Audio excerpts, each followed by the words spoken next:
ચાલો ભરૂચ શહેરને પ્રદૂષણ રહિત કરવા વૈદિક હોળી પ્રગટાવવાનો સંકલ્પ કરીએ। શહેરના દરેક ખૂણે વૈદિક હોળી પ્રગટાવીએ। ભરૂચ શહેર અને જિલ્લાને પ્રદૂષણ રહિત બનાવવા વૈદિક હોળી પ્રગટાવવાનો સંકલ્પ કરવા ભરૂચ પાંજરાપોળના ટ્રસ્ટી બિપિન ભટ્ટે શહેરવાસીઓને આહવાન કર્યું હતું।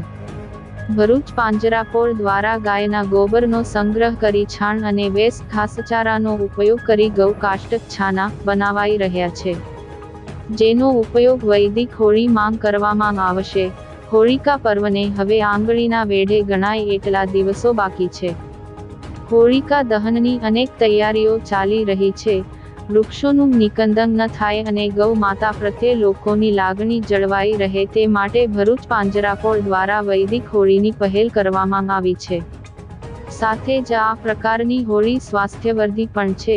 પ્રદૂષણ રહિત ગણાતી વૈદિક હોળી ભરૂચ શહેર અને જિલ્લામાં આંગણે આંગણે પ્રગટે તે માટે ગાયના ગોબરમાંથી ગૌ કાષ્ટ બનાવવામાં આવી રહ્યા છે, જેને શહેરવાસીઓ રાહતદરે ભરૂચ પાંજરાપોળ ખાતેથી મેળવી શકશે।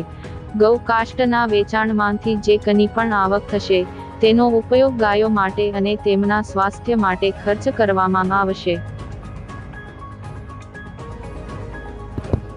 સમગ્ર ભરૂચની ધર્મપ્રેમી જનતા સાથે આપણે એક સંકલ્પ લઈએ ભરૂચ શહેરમાં કે જે વૈદિક હોળીનો પ્રયોગ કરીએ। આપણે વૈદિક હોળીમાં ફક્ત છાણાનો ઉપયોગ થાય છે અને એ છાણાના જે કંઈ વાયુ છે જે કંઈ એનાથી પ્રદૂષિત વાયુઓ દૂર રહે છે અને લાકડાનો તો સંપૂર્ણ બચાવ થાય છે।